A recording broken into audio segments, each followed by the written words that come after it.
Hello, everyone. A very good evening to all of you.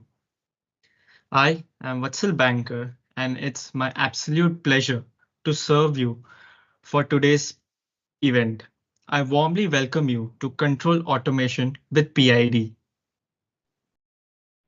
by ISTE-VIT, an exciting session exploring the principles and power of proportional, integral, and derivative controllers in automation. The Indian Society for Technical Education is a non-profit making society that plays a pivotal role in fostering a strong technical community. We host a plethora of events, one of them being Horizon, a national level technical summit featuring a series of workshops across various domains like web development, machine learning, electronics, IoT, and UI UX design. Horizon. It is an annual national technical summit hosted by ISTE-VIT, um, such as it has a variety of workshops in various fields: web development, machine learning, electronics, IoT, app development, and competitive coding. Technica. It is followed by Technica, the highlight of Horizon, which features a 48 hours hackathon, inspiring around 2,000 participants to create, innovate solutions to real world challenges. The hackathon covers diverse areas, including education, fintech, artificial intelligence, hardware, and open innovation. These are my LinkedIn, GitHub, and Instagram IDs. If you have any doubts after the session, you can text me over there. About today's event, we bring you Control Automation with PID, a session focused on understanding the basics of PID controllers and their role in automation. In this session, we'll start by explaining the fundamentals of PID control and the importance of proportional, integral, and derivative components. Then I will showcase a live demo where a PID controller dynamically adjusts a system's speed to maintain a set distance, demonstrating its practical use in real-time systems. So let's get started. So what exactly is control systems? So control systems is a mechanism or a set of devices that manage, command, direct, or regulate the behavior of other devices by continuously measures how far off a system is from the goal and makes adjustments to keep on track. So let me explain it to you using an example. So see, imagine you are steering a boat. So you see this is the boat and you have to steer it to a lighthouse. Lighthouse.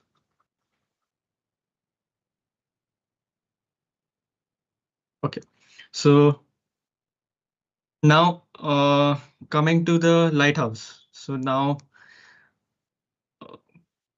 this is your defined path. So which the shortest part between you and the lighthouse. So in this case scenario, you would want the boat to go completely straight to it. But because of the waves, the wind, the boat might steer off track and cause it to go like this.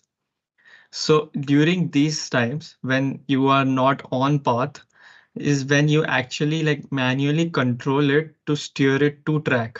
And then eventually you come on track like this and reach your desired destination. So that is what control systems does too. So what control system does is it monitors the system's output usually through sensors, compares the output to the target value called the set point, adjusts the input to bring the output closer to the target. So this is how you are able to get this curve to become more smaller and eventually getting back on track. Now, control systems are of two types, uh, open loop system and a closed loop system. So open loop systems. An open loop system is a type of control system where the output doesn't affect how the system works. This means that the system doesn't check or adjust itself based on what's happening. Instead, it follows the present input instructions to produce the desired results without using any form to make corrections. Open loop systems are also called non-feedback systems. Okay. So now if you imagine a toaster.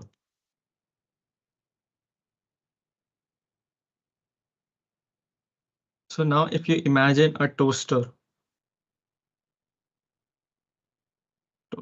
So the toaster will have a set input, which meaning the lever you press down and the timer you set. So that will be your inputs. And then the toaster itself will have a transfer function. So which is the heat, the coils in the toaster that heats the bread you put in. So now in this, so the bread you get out, so whatever input you're giving, doesn't matter whatever the output, it doesn't check whether the bread's temperature or color or anything of that sort. Just put the bread, push the lever down, set the timing, and it does that. It just does that and gives you the result, which is the output. Okay, so this is how open loop system works. So yeah, so you see here, so this is just the data you given, the input, the controller, and then input goes through the process, which is in case of our toaster, the bread goes and starts heating up, and the toasted bread is just the output. Okay, now coming up to the next control systems, that is closed loop systems. Closed loop systems are also called as feedback control systems, a type of control system that constantly checks its output against the desired result or goal. If there's a difference, the system uses feedback to adjust itself and get closer to the target. This process is also system to continuously monitor and correct its feed output to stay as accurate as possible. So in closed loop systems, if you look at it, okay, so now if you take a closed loop system, so okay, so this is will be our closed loop system. Okay, so the difference is, see, now this looks like an open loop system. The only difference is there's a feedback line over here, which you subtract. So this is basically your feedback. And yeah, so and this is the same, the transfer function. Okay. So you have the error which comes out over here. So this is your error and this is your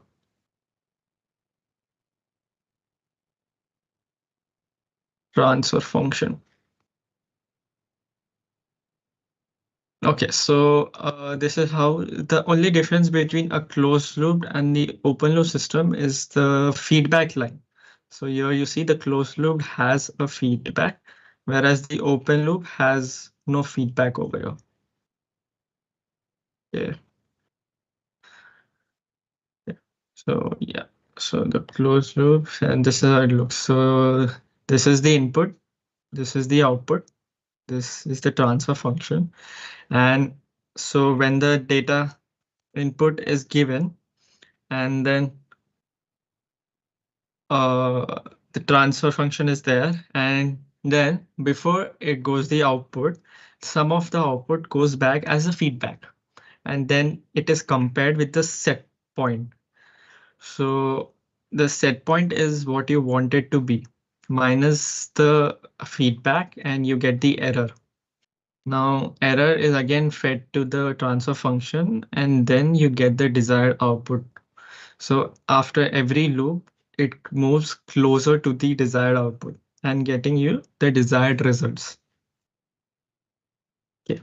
Now let us look at an example of closed loop system.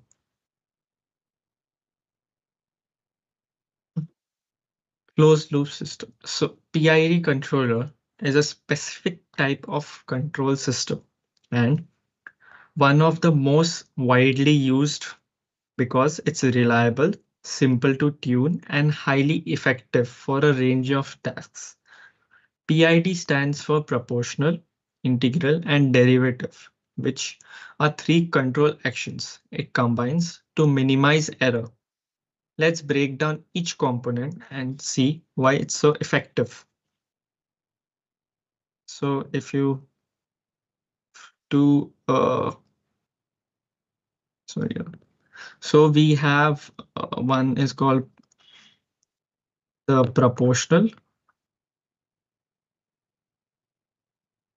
the integral,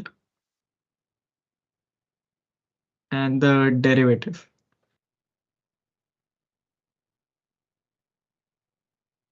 Okay, so now what happens over here is that, so now what happens over here? So this is our, again, our transfer function for the machine. And this is our output again. And this is our input, which we get from the sensors. Okay, so so now what happens here is initially the machines are halt and you want it to do some work. So as the machine is running and then you see passes through this transfer function and then you get a feedback again. Feedback. Okay, so the feedback, and now this goes again to the summing point where the input and the feedback is subtracted and you get error. So now this error goes through proportional, integral, and derivative controller, and then it all adds up over here. And then finally goes back to the machine, and at each step, it is closer to the desired set point. Now I'll explain to you about each controller in detail.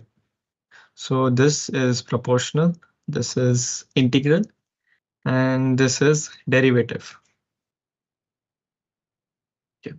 So these are our three types of controller mainly contributing to PID controller. So now for proportional control, P. So proportional control relax to instantaneous or the current error, which is the difference between the system is and where you want it to be.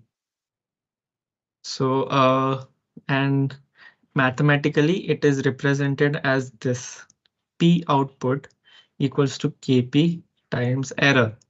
So here KP is the proportional gain, a constant that determines how aggressive or how robust the system reacts. KP, yeah. And error is the difference where you want the machine to be and where the machine is. So let me explain it to you using an example. So here, if you see, let's get to, okay. So yeah, taking it for P controller. So now imagine that you are in a room and you have a AC with you. Okay. So now the AC is uses proportional controller like every time. So now how it works is you set the temperature to be 25 degrees Celsius. Okay. You set the temperature to be 20 degrees Celsius in the AC. And now the feedback gives that this is at 25 degrees Celsius. So, feedback is that it checks the room temperature. It is at 25 degrees Celsius. And you gave the input as 20 degrees Celsius. So your over here error is 5 degrees Celsius. So now the proportional gain, which is Kp, it takes this into the error. And then what it does is it makes the compressor and increases the airflow. So like that, it is circulating more cold air into the room, which is making it more colder. So every time after each set, so as and when like the temperature is decreasing from 25 to 24 to 23, 23 and so on, the speed of the compressor decreases. So slowly after a point when it reaches 20 degrees Celsius, you hear that your AC is turned off. So now this is where proportional controllers are used. So this happens a lot in like a lot of places. Now you can also call proportional controller as an on-off kind of a controller. Like it reaches to that point, it switches off, but not exactly also on off, because you see the entire nightmare to maintain a particular temperature of 20, sometimes it is like passing out colder and reaches 19 degrees. So that time, what proportional controllers do is pass some hot air. So that makes it come to 20 degrees Celsius again. So that's the difference between what you call an on-off controller and why PID controllers. Then moving ahead, so now the KP value is determined over here. So KP, if the proportional KP value is too high, it will take the overshoot.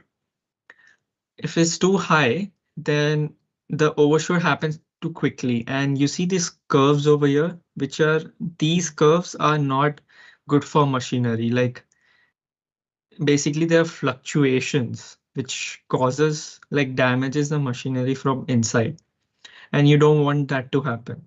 So that's why you have to choose appropriate values so it is as close to the line as possible. In that case, so what many of them do is that, for example, if you're taking a motor, so to calculate the exact values, they actually open the motor, calculate the armature current, the winding currents, and all the currents and find the equations, and then solve it down to get the values of Kp.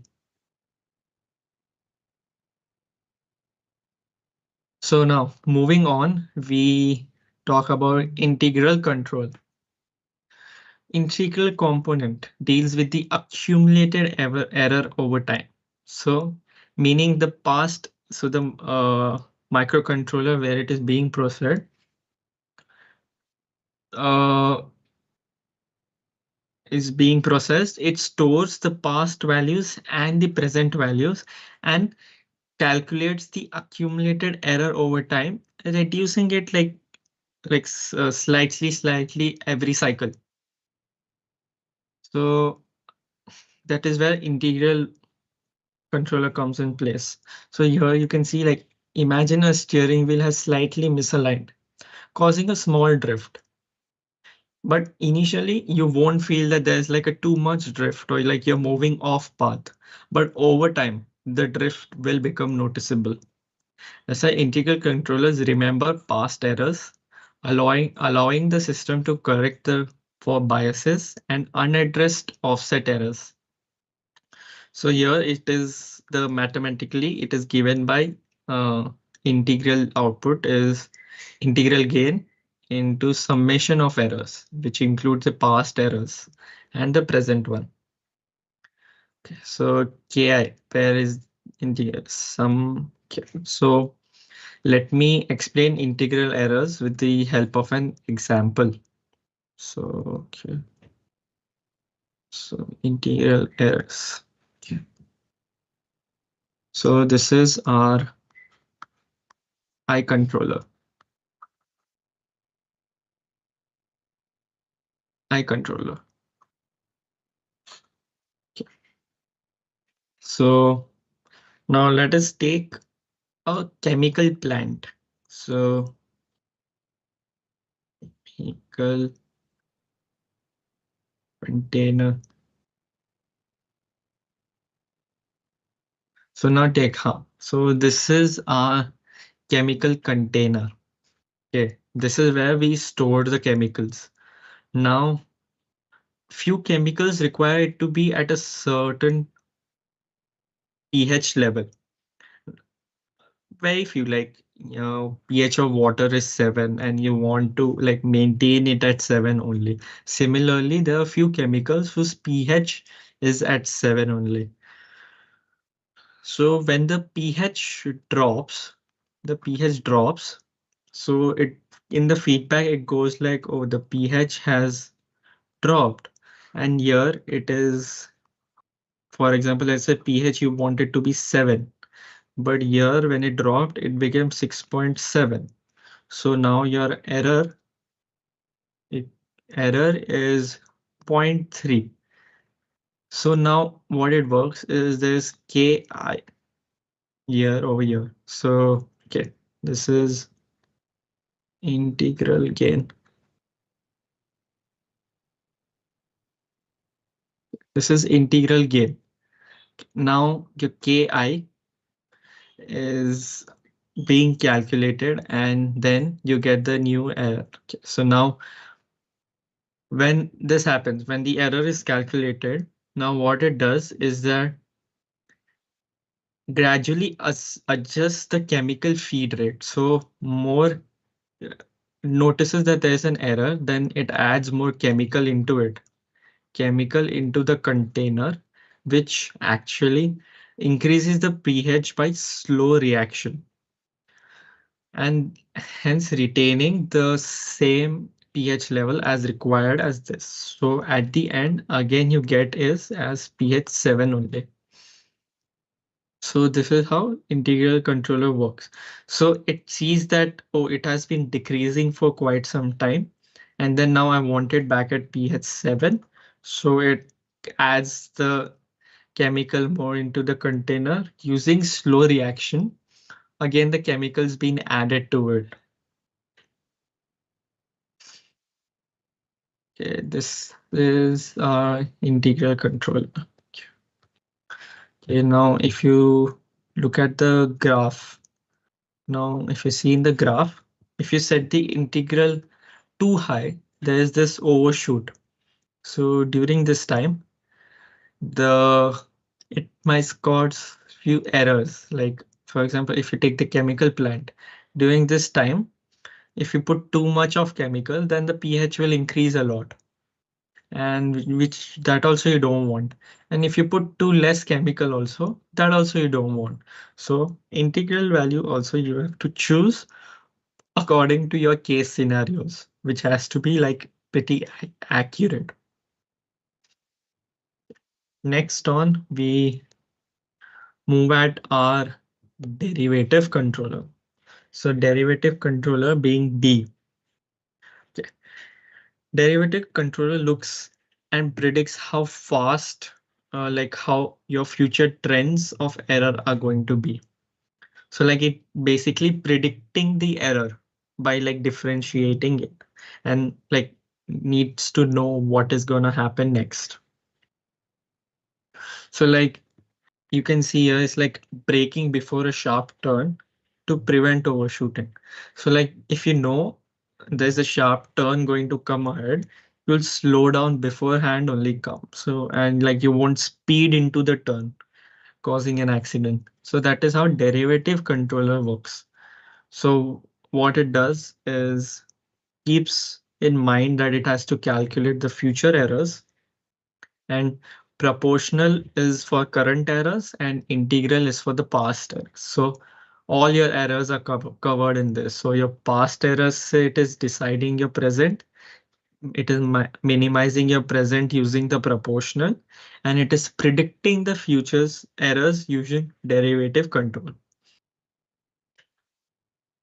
So the output is KD, which is derivative gain times different derivative of the error.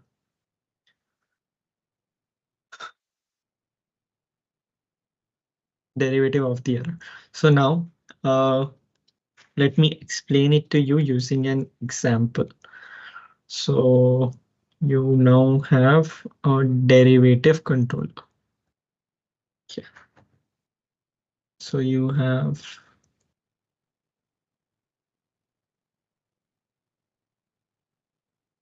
E controller.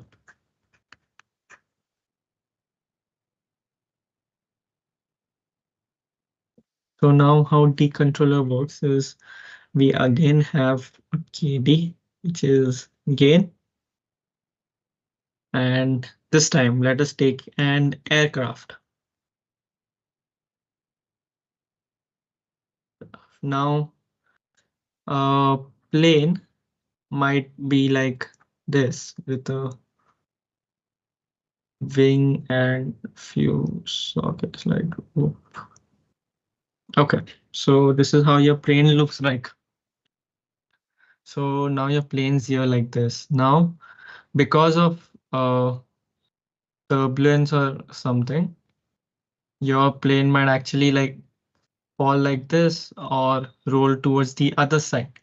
During these situations, the passengers and the air hostess and the cabin crew, they like if they're walking and all, they might fall and then cause injuries and stuff like that.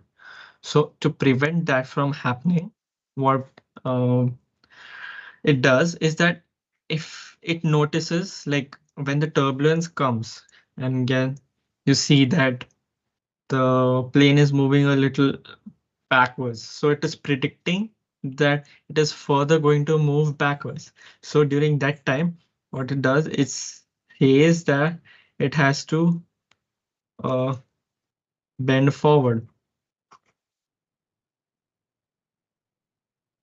bend forward. So feedback is that it is bending backwards, bending backwards, and then you want it to be straight.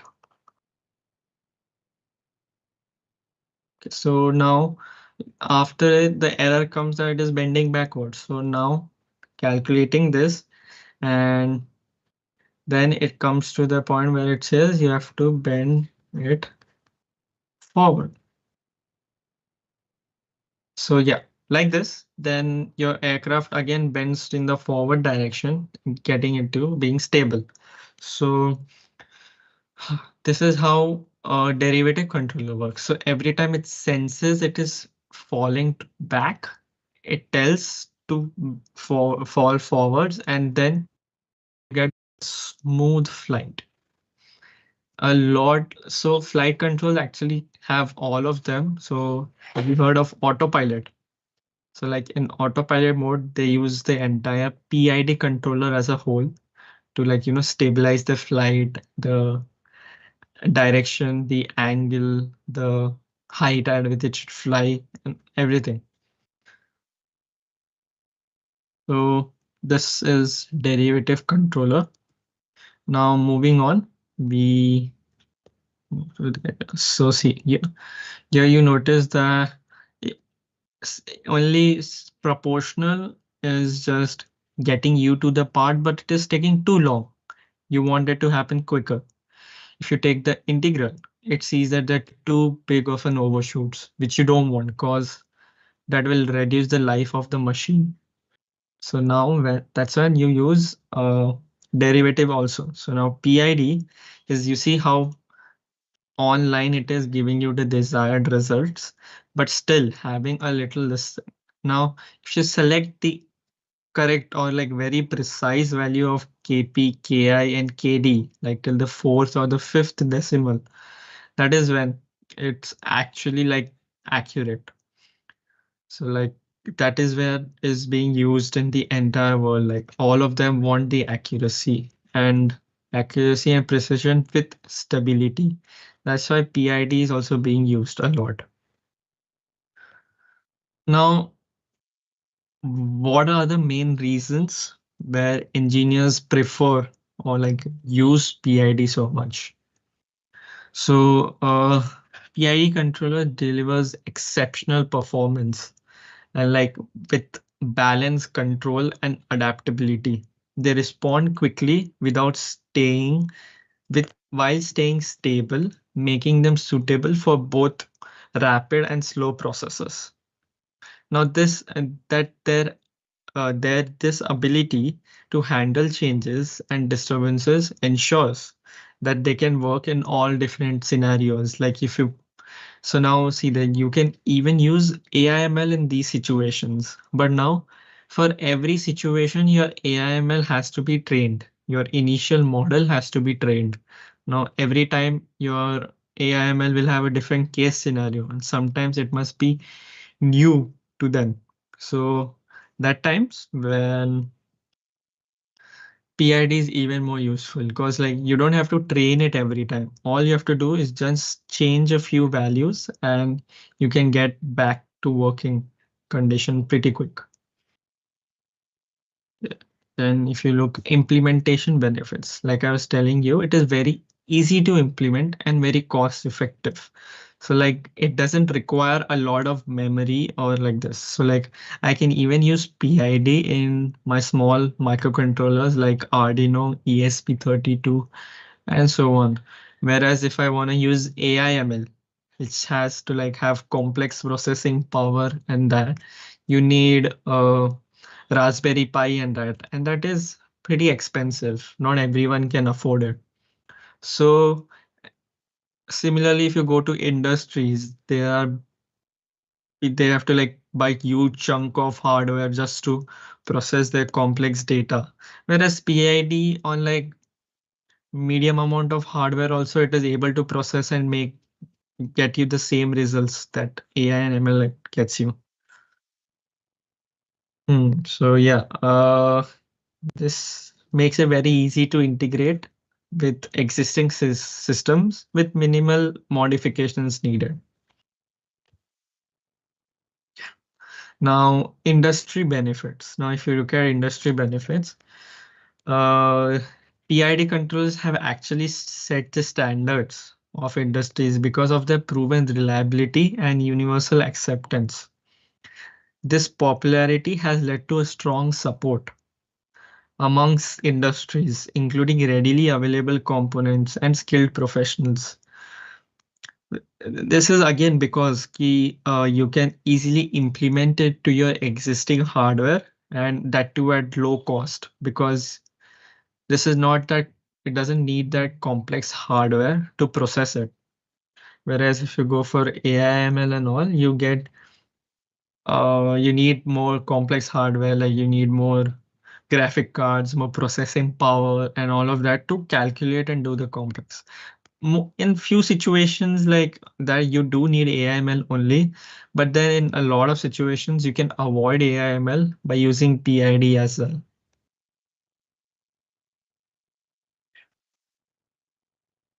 Yes, so now let me give you a glimpse of where all PID is being used in today's world. So now you have real world applications of PID. So now PID is useful in these scenarios. So let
Yeah, so real world applications of PID.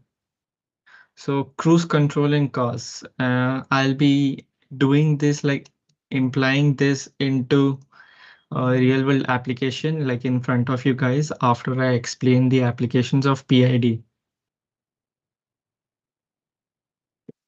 So in which like PID controller manages speed by adjusting throttle based on the car's speed relative to the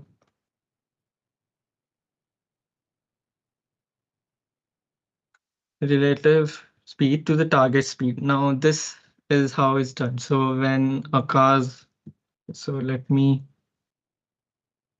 explain it to you guys. You see, so now you have set a desired speed of like 60 kilometers per hour. Okay, so now you set it to 60 kilometers per hour, and now your car's running at like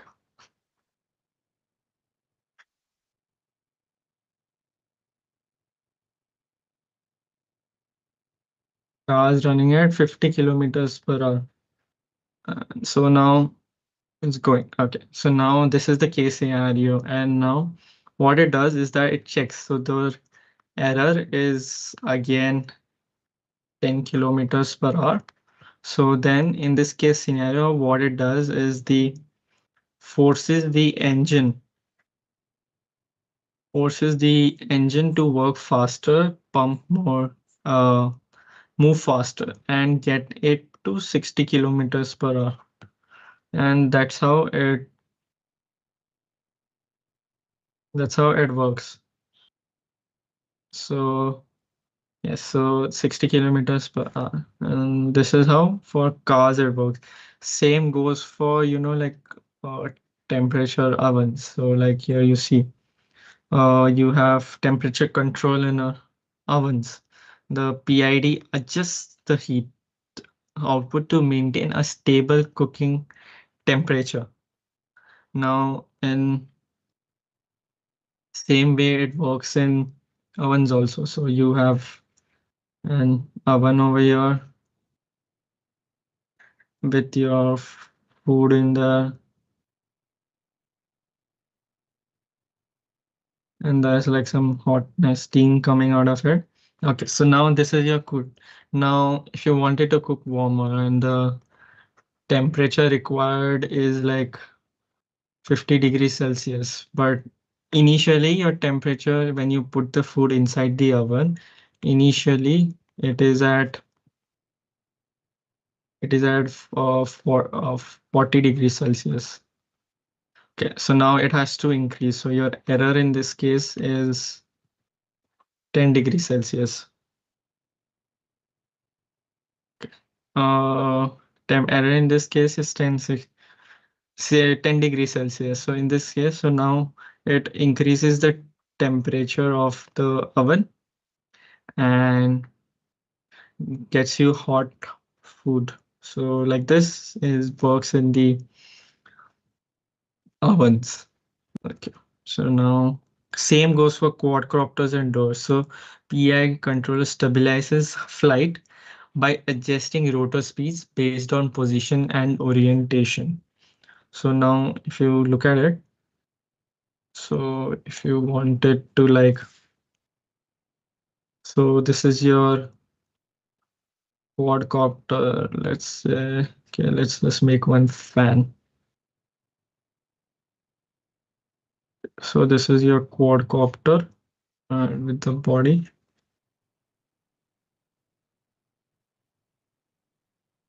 Okay. So this is your quadcopter and it has to fly at this height. So let's say this is 10,000 feet. Now it is at here, which is like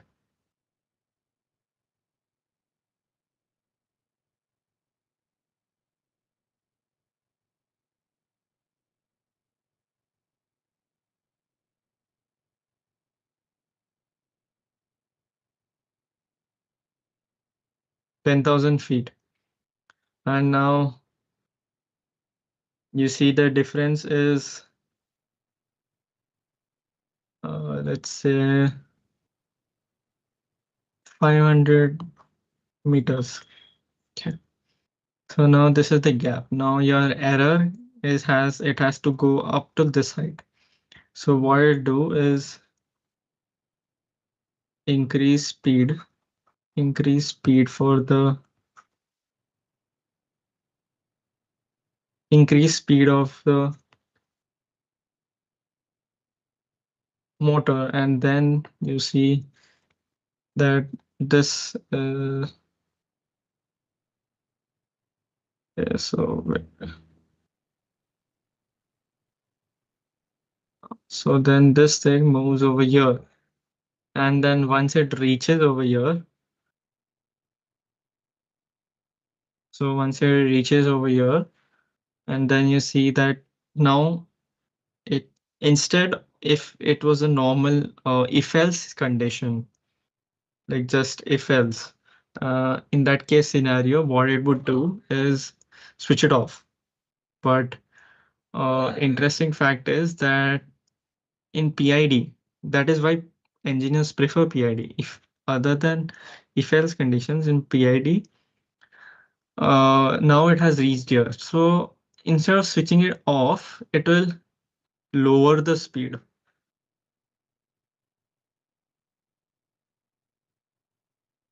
So again, there'll be like, so this is how the graph will look like. So this is your set point for copters. Goes slightly up, then comes back normal, and then after a point, it will find the right listening. Yeah. So now you move on. We have so industrial robot arm. So a PID controller manages the precise positioning of a robot arm by adjusting the motor torques based on the difference between the desired and the actual positions of arm segment. So like every time you see you have the arm over here and then it goes to pick an object. Now to position it properly, instead of, like just randomly finding it in the air, it goes to the precise location, picks it up from there and finds it. So that is how it is working for brewing coffee machines for robotic arms. Now, if we move on to brewing coffee machine, again, the same way you used in like the industrial oven or something like that. Same way. So PID controller ensures consistent water temperature for brewing coffee by adjusting the heater power based on the deviation. So again, now if you see that the water's cold, but you want a hot coffee and not a cold coffee. So like now, if you want a cappuccino, but that requires hot water, so it like uh, increases the heater's efficiency and then makes the water warm, and then that's how you get the same. Again, same thing works for the ACs. The so any machinery like fridge, refrigerators, microwave, and induction gases, everything, any machinery you can think of, PID is being used over there. If you say for like small cases or big cases, PID is there. No, huh. Even in air conditioners for the room temperature and all, everything uses PID only. Okay, now moving on, I'll give you the implementation for this. Okay, so now PID implementation. Okay, so now how we are working on the implementation is, okay, so now if you notice, so let me get you the car now. Okay, so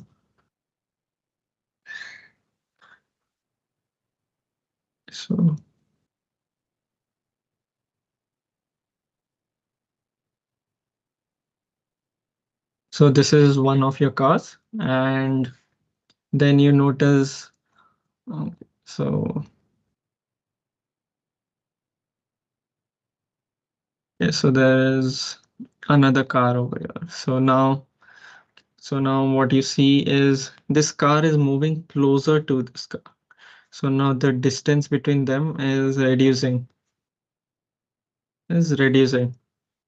So now what it does is, as it notices that the distance is reducing, it lowers the speed down. So the speed is also reduced. Sorry, it is reduced. So the speed is also reduced. Whereas the this car's speed is the same. So again, the gap is created and the distance is maintained. So this is done for safety precautions. Now, if you think of, the new cars, the electric cars, the Tesla, you see the Tesla has the autonomous driving this mode in it, like the autopilot mode in the car or autopilot mode in the flights. So they use these kinds of implementations only in it. So, okay. So how it's gonna work is I'll show you okay. So I'll give you the this thing for it, the block diagram. So this is my motor and this is my C of S, which is the speed of tire. And now I have, this is my speed of tire. Okay, now I'll have here, let's say, now I'll have here a PID controller.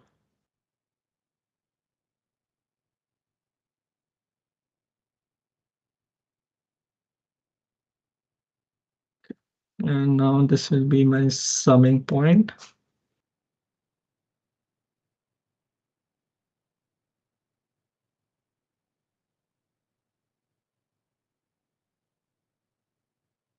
And this is my input. So RFS. Okay, now here, if you see, uh, here I even have, okay, so now my input. This is my input. So now my ultrasonic sensor.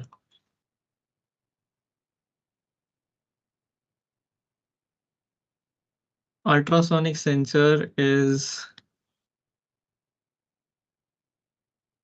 yeah, so this is this thing. So one way it is sending the sensor and then after rebonding, it is getting it back.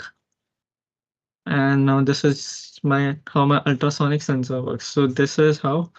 So if we divide it by 2, so the time divided by 2 is how you get the distance for the ultrasonic sensor. Now, so my input is the ultrasonic sensor, and when it notices that the distance is reducing, it tells the motor to, when the distance is reducing, it tells the motor to slow down. And that's how the speed of the tire also decreases. And when it notes C, like when the ultrasonic sensor is giving the input that the distance is there, sensor is increasing, and then that's how the motors this thing, and then the speed of the tire also increases accordingly. Okay, so this is how we are gonna use. So this is gonna be our implementation for what we are gonna do. So now let me really quickly hop on to Tinkercad. So you see, this is the dashboard. Now this is Tinkercad. Ah, that's a cute penguin. So Tinkercad. So now here we create a circuit. A epic PID implementation. Yeah. So yeah. So what all we'll need over here is, so yes, here we go. So we need an Arduino. Okay. We need a small breadboard. we need a small pendulum, and we will take a DC motor. So we take a DC motor here. Okay, there you go. Then we'll require an ultrasonic sensor. Here we are. So there goes this sensor. Okay. And what else do we need? Hmm,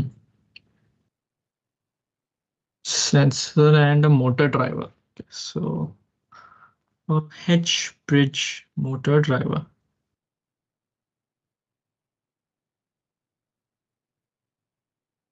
Okay, so this is our okay, so this is how this thing will look. And now okay, so these are all the components we need on ultrasonic sensor, motor driver, a DC motor, Arduino, and a breadboard. Now let's get connected. So now we will use the VCC only for the red wire to connect everything. So first we'll take a 5 volt this thing into this. We'll connect these together. And now you see that has ground, 5 volt, and signal.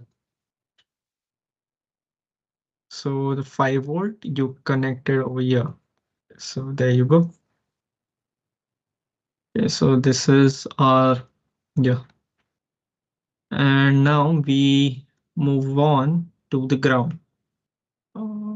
Yeah, before that. So now you see the motor driver has power. Yeah, so the motor driver will be having power also. There you go. One of this is connected and power 2. So power 2 is also connected. Yeah, see, now these are all the connections you need to make with the red wire. Now moving on to the ground. So first we're gonna ground this. Okay. And then we're gonna ground this together here. And then now this is ground again. Now ground the ultrasonic sensor. Okay. And now we need to ground. Now you see here, there's two terminal grounds here, like ground and ground. So now this we ground and this also we ground.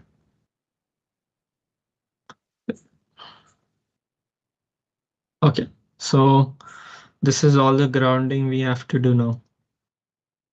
Alright. Okay.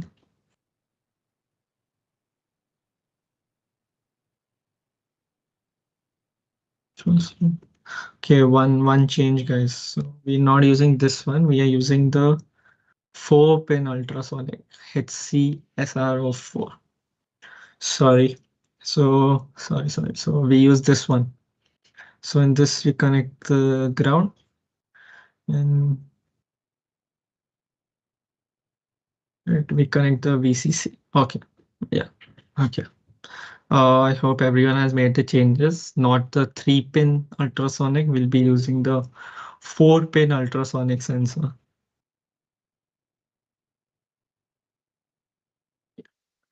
Uh,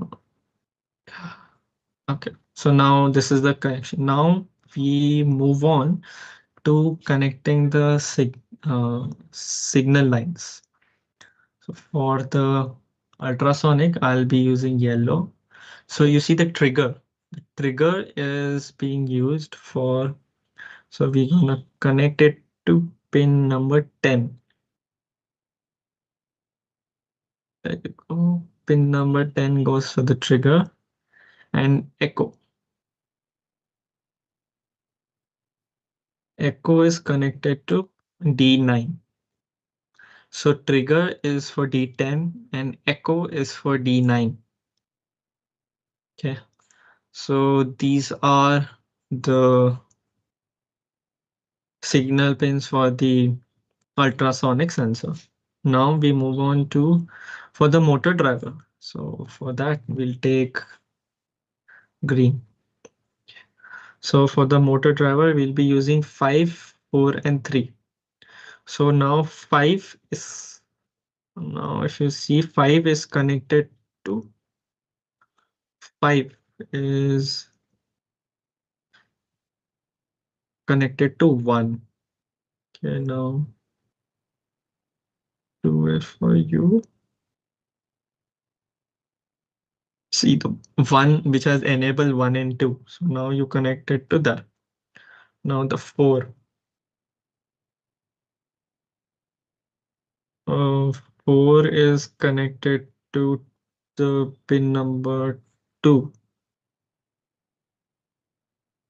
which is input 1. And then 3 is connected to input 2, which is the 1, 2, 3, 4, 5, 6, 7th pin. Yeah, 7th pin.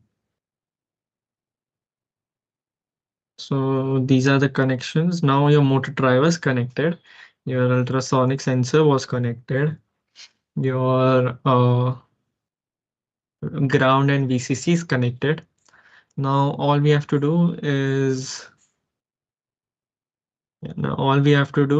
connect our DC motor. So DC motors, I'll use purple. Damn, that's a fancy color. So purple is now, so first terminal 1, terminal 2, we are gonna connect it to output 1. And terminal 1, we are gonna connect it to output 2. So the red one, which is terminal 2, is connected to pin number 3. And terminal 1 is connected to pin number 6. So like this, your DC motor is also connected. So this is how our connections look like. I'll wait for like 2 minutes till, not 2 minutes, I'll wait for a minute till you guys make the connections.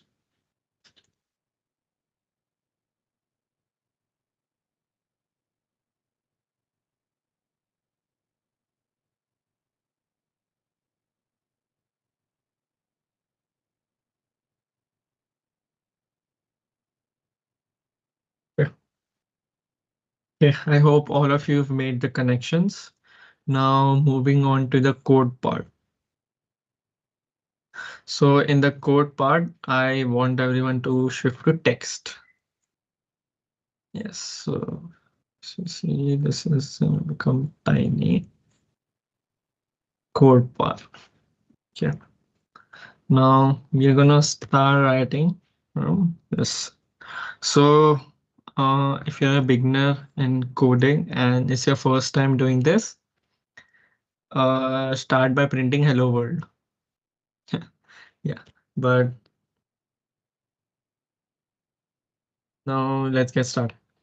So first we want to do is we move with the ultrasonic sensor. So constant trick pin.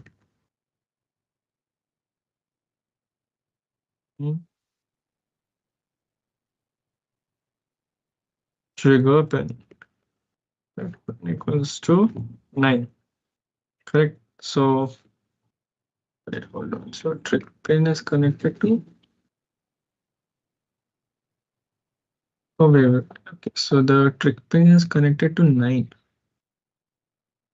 Sorry. Um,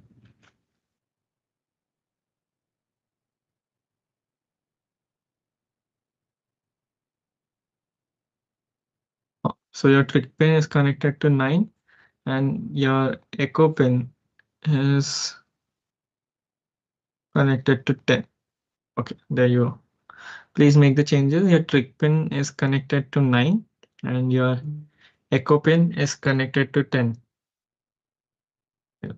So your trick pin is connected to 9. Your constant and echo pin is connected to 10. Now you can see it is a case sensitive language. So what you names the constant, just keep with go on with those names only. Don't change it because otherwise you'll face issues going on it. Okay. And now for the motor driver. So we uh, create called ENA. So enable A. So basically how the motor driver works is on the okay, so let me tell you how the motor driver works. It works on the principle of PWM. So pulse width modulation. So this is the grime and this is your time.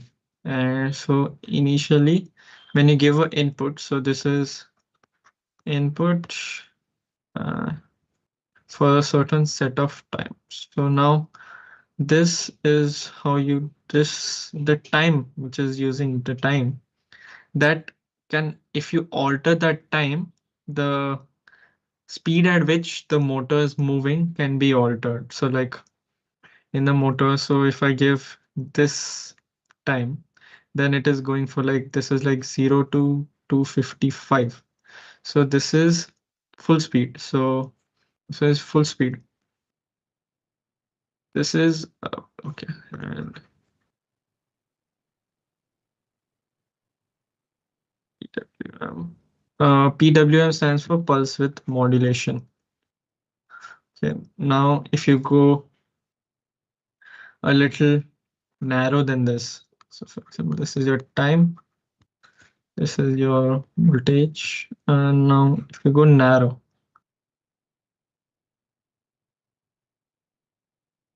now you going this narrow, the time here is less. So this you can say 0 to 50.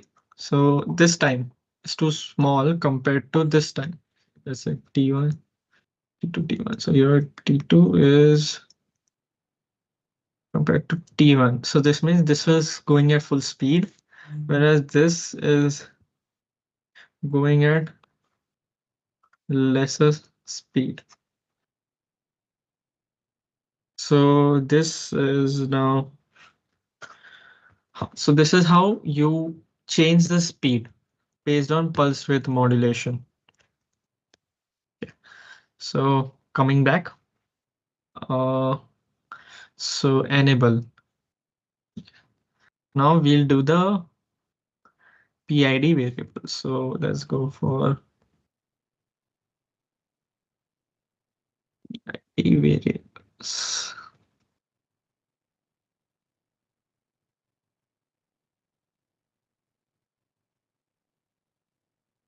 So now double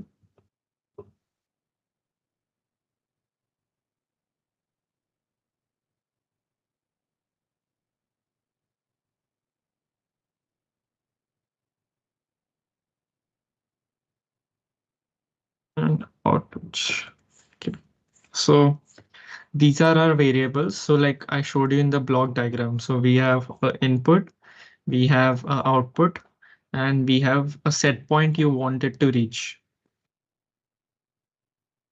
So now after I have like done a lot of research and like open, not technically open, but gone through the armature currents and all of that.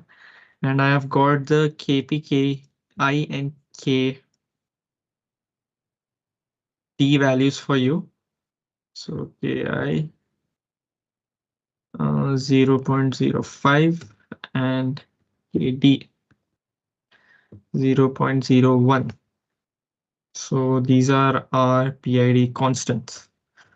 And now, so what is more, the most important line is this PID. So there exists a library uh, about PID called PID underscore V1. Okay, so that library is how we are calling it. So at the rate.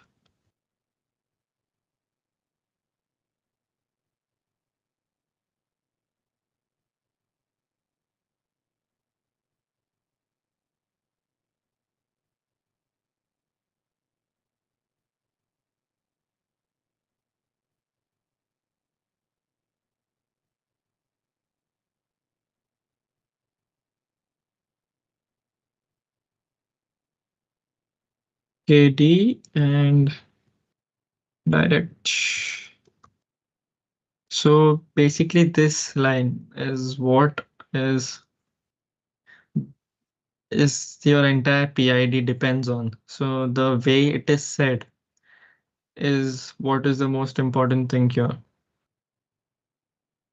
Okay, then moving on. Now we want the distance. So now constant double save distance to be 50 centimeters. So 50 uh,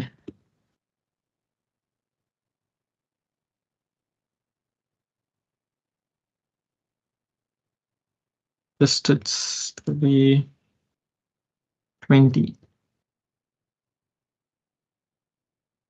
So now I've created these two case scenarios. Okay. So where I want it to be at a safe distance, but if the car ahead of me has like sudden brakes or something because of some other external factors, it stops suddenly, even my car to react, I have put a danger distance constant in there. And now let's say that initially, now initially my motor, initially my speed of the car is 150. Okay. Create character speed is 50. Okay. So this is all our constants. Now let's move on to the setup point. So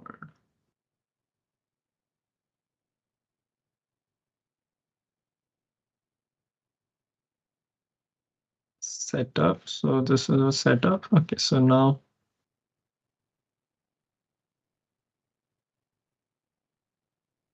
okay. So this is my setup point. Now let us serial begin. So now what serial begin does is it prints whatever inputs or readings I'm getting to my serial monitor. Here you see the serial monitor over here. So that is where it prints it. Pin mode. Now I'm defining each pin, each pin is doing. So pin mode, trick pin, and it is my output.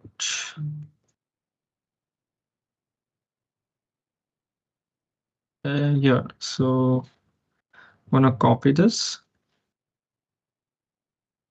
Repeat pin, echo pin is gonna be my inputs. Now this, yeah, now coming, this is for my ultrasonic sensor. Now coming to my motor driver. So pin ENA is gonna be my output.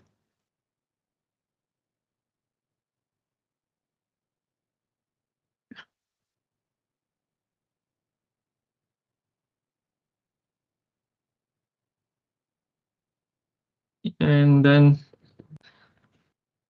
now you see we have put 4 and 3, no?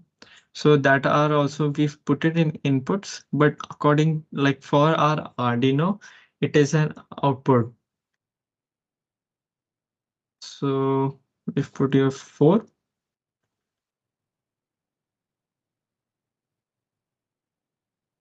and this is 3. Okay, so pin mode 4 and pin mode 3. So these are going to be outputs. Now this is defining. Now to define direction.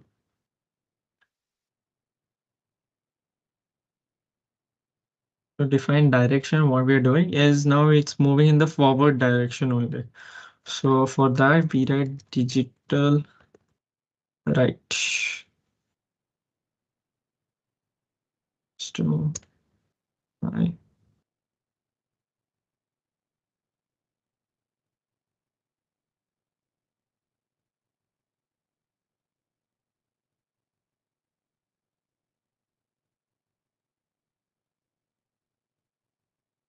is low. So now this has set the direction, which is forward. Okay. And now this is done. Now this is pin modes. Now direction is done. Now we have come to the sorry, the PID part. So now we are setting the set point to be save distance. Okay. And point to be save distance. Yes. Now these few lines of code are really important. Either. So now you need to set the mode of the PID to automatic. Okay. Automatic. That is automatic. Then now after it has been set to automatic, now automatically it will start calculating the values once it is running. Now an interesting point fact here is what range of outputs do you want? So that case scenario for the range of outputs we have, I told you know, so in your pulse width modulation, it takes from value 0 to 255. Here also my range of outputs. So I'll do my PID dot output limits to 0 to 255. So my limits are gonna be like this. Yeah. And now analog light. So now what my analog write does is it is gonna write the value for the enable. So we've decided no, the motor initially is moving at a set speed of 150. Now analog write if I do and set the speed. So now my car is moving at some speed.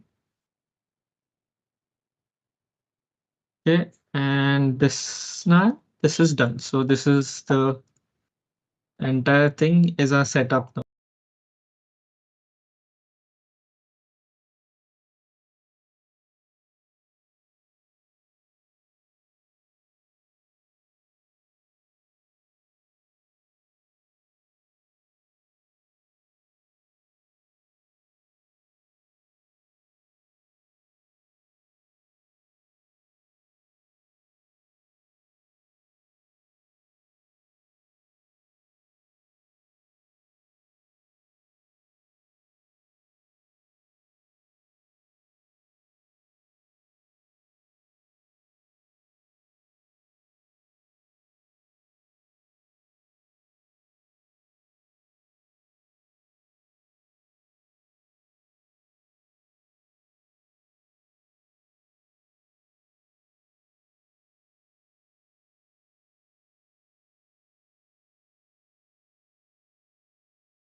So now for the same trick pin, now we make it high.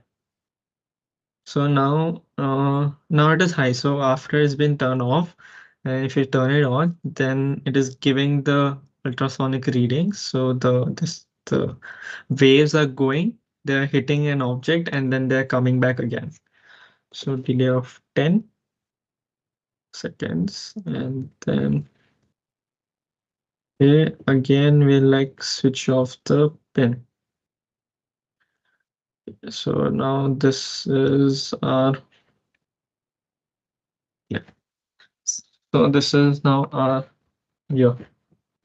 So now we have to calculate the distance. So now long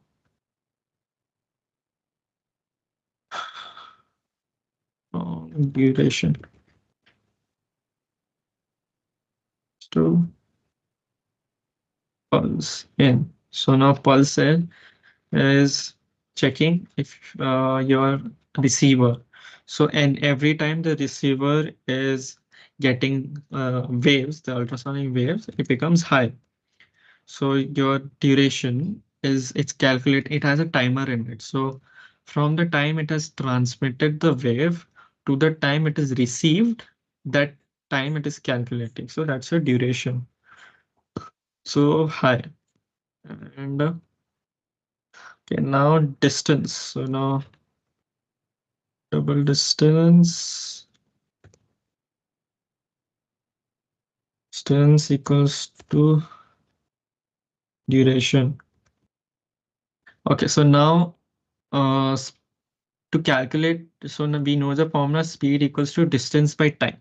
So now duration is calculating time and we need the speed. So in this case scenario, we take the speed of light in centimeters. So which is 0.034 and then we divide it by 2. And that's how we calculate the distance. And then we return the distance. Return distance. Okay. So this is a get distance. Now coming to the loop. So now our input is get distance. Okay. And now what we want is to start calculating. So my PID dot compute.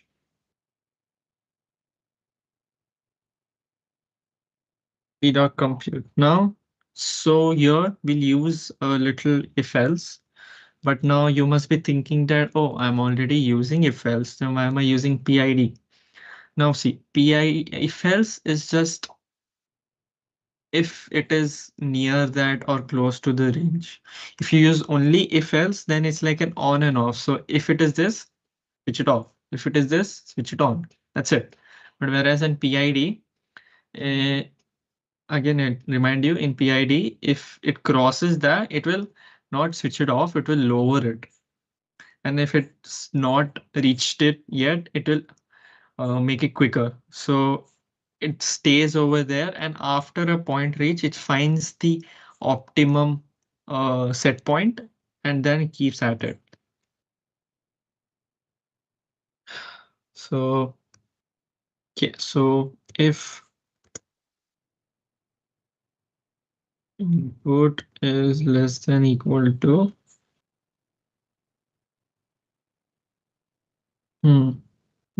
danger distance.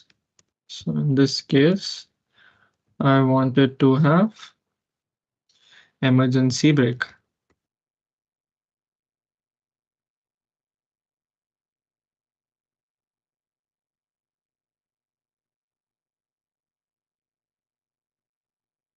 Okay.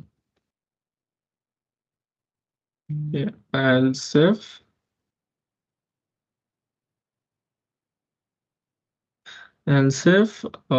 input. So in this case, input is less than or equal to safe distance. Safe distance. Now I wanted to have Say this is now I wanted to reduce speed. So I'll put reduce speed and output.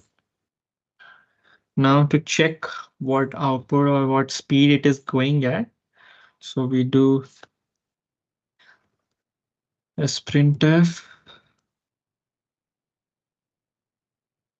speed.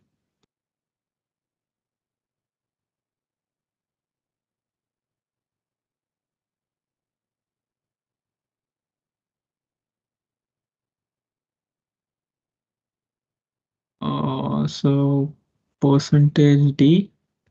So this is your PWM value. This is not the speed in like actual kilometers per or something. This is the output you're getting basically.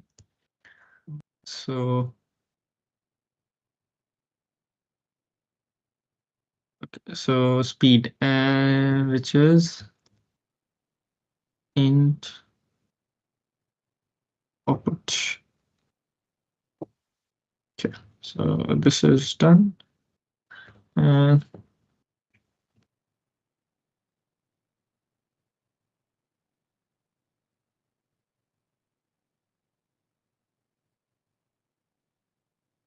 speech, pitch, speed. So this is our else if. Okay, now else if the last if now else. Now if it's not less, if it's less than danger distance, like stop.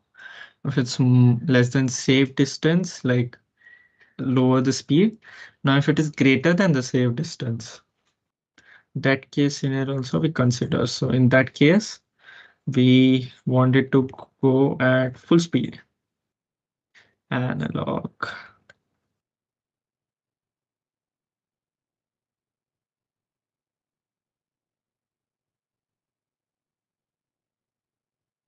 Hmm.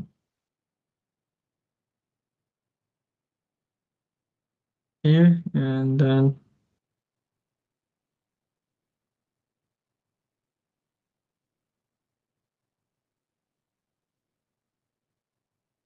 yeah, this is the and okay. Now this is done. We had a delay of 100. Okay, so this is done. Now we'll make the emergency brakes and the reduce speed.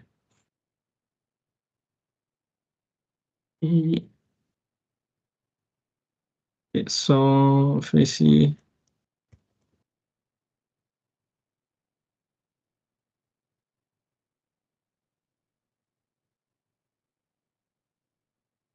okay, so now if we see reduce speed, so double and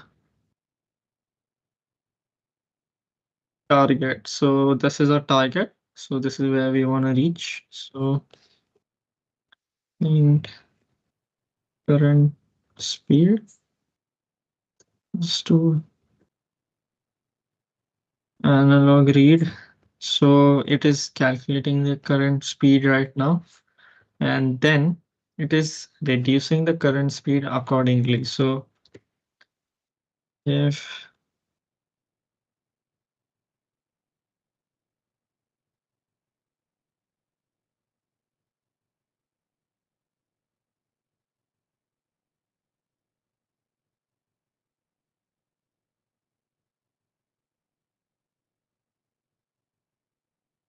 target, so for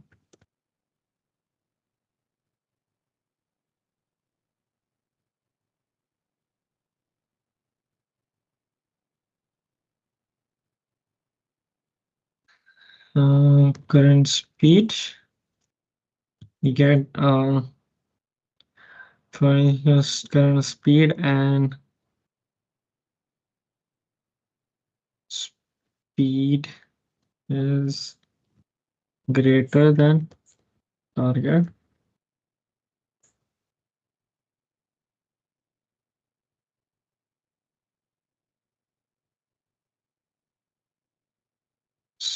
speed minus equals to 5.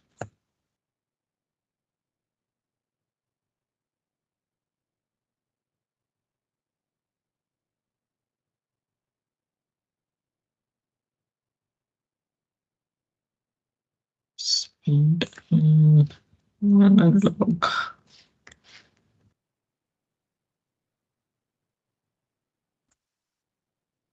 The delay of 10. So here, so if the current speed is greater than target, so what is doing is we are reducing the speed, and then we are telling the PWM to reduce the speed.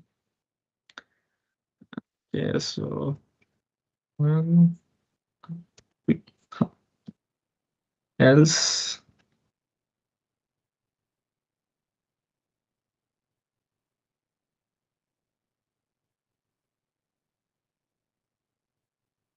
so in this case here, speed is again this. Now in this, the speed is less than the target speed. I want to increase it by 5.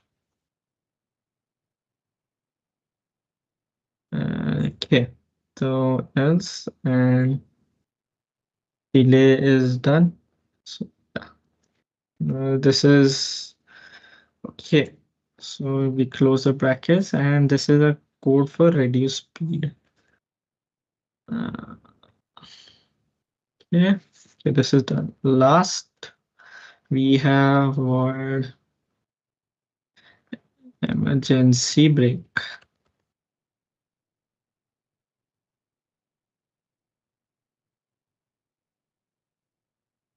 Emergency brake. Okay, so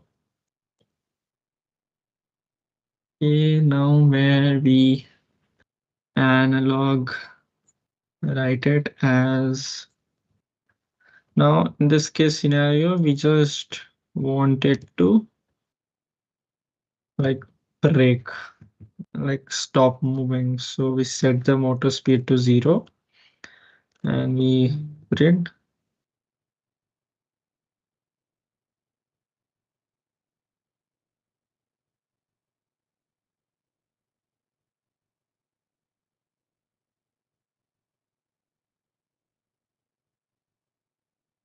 emergency brake activated.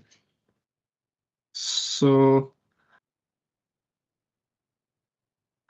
yeah, and now we close the bracket. So this is our code.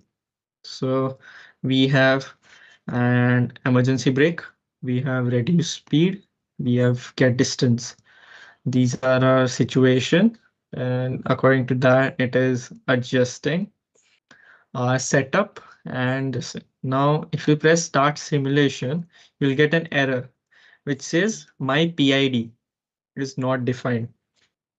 So in this case, now I'll like to like they'll share a link on the chat where the library is specified. So now for the library. So if I go to uh, library PID.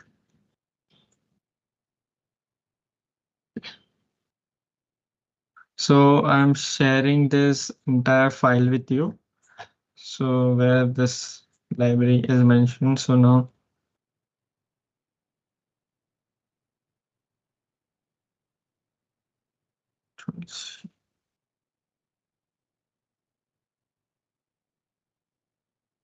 yes, so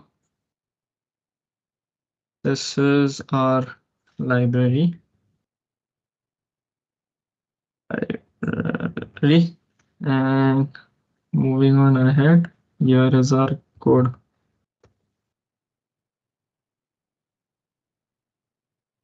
Code. So this is everything. Now our library has been here. Now see, in other cases, the library is already there, but PID is an external library, so you won't find it here. Yeah. Okay. So this is here. Now, if you run the simulation,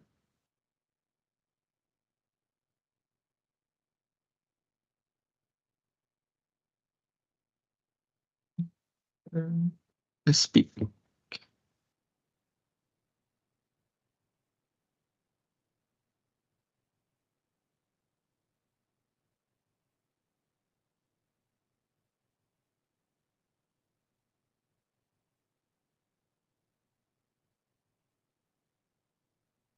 Okay. Seems like we have a few errors over here.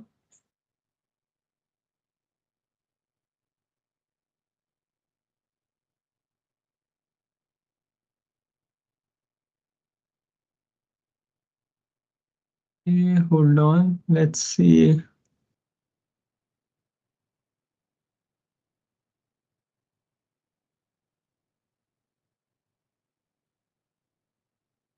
Okay, so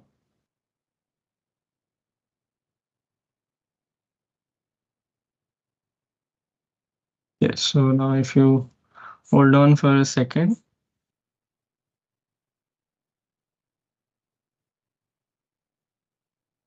Yeah, so okay, so this is how class PID.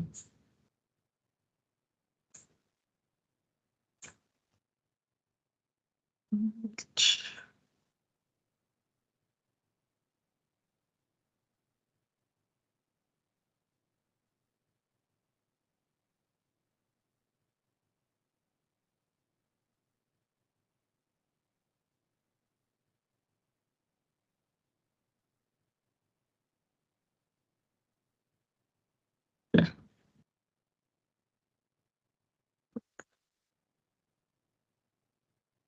yeah. Sorry for the yes. Okay, so okay, now in the library, we'll put the whole thing. Control V. Ha. Okay, now if you start simulation and here, see. So now, okay, wait, let me rotate this for you.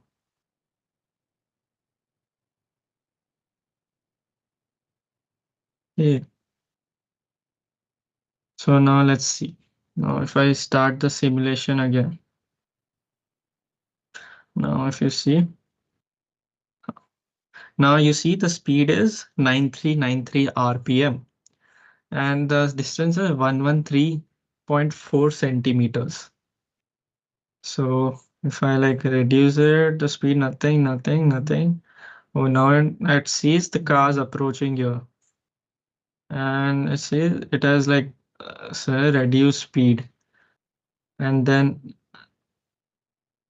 see it has reduced speed over here. So to like 400, 500, to like 200 RPM. So now this man, it is like keeping it distance by slowing it down. And as and when it's like under 20, suddenly stops. So this is your emergency case situation. And then when I go above 20, again is gradually picking up pace, and then if the distance is far, it is at max speed. Let me show it to you.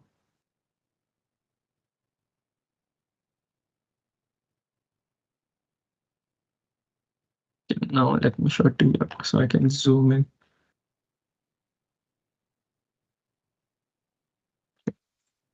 So I start the simulation. Now you see it is at 103.7 centimeters and the RPM is 9,393 rotations per minute. That is max speed. Now if I reduce the car's car, this is, imagine this to be the car. Now the car's nothing's happening to it, but it is still going at max speed. Now suddenly the car comes below 50. So you see the RPM is 200. So in this case scenario, it is like slowing down. Okay. Now see if I change the value also, like accordingly, the RPM is changing. Like if I'm increasing or decreasing is key, reducing or increasing the RPM. And now once it's under 20 is 0 RPM. So this is what Teslas and autonomous cars use. And this is it. Now this is our PID implementation over here. Yeah. And now I present to you the okay. So now we have reached towards the end of our session. I would like to thank everyone for being such an amazing and a wonderful audience and patiently attending the session. I'll my colleague, my friends will be sending the attendance form, and uh, please mark it present. And here's the feedback form. You can scan this QR code and put your thoughts, because your thoughts are invaluable to us to improve our future webinars and events. Okay, now you can reach out. Okay, I'll keep the QR code for a few seconds.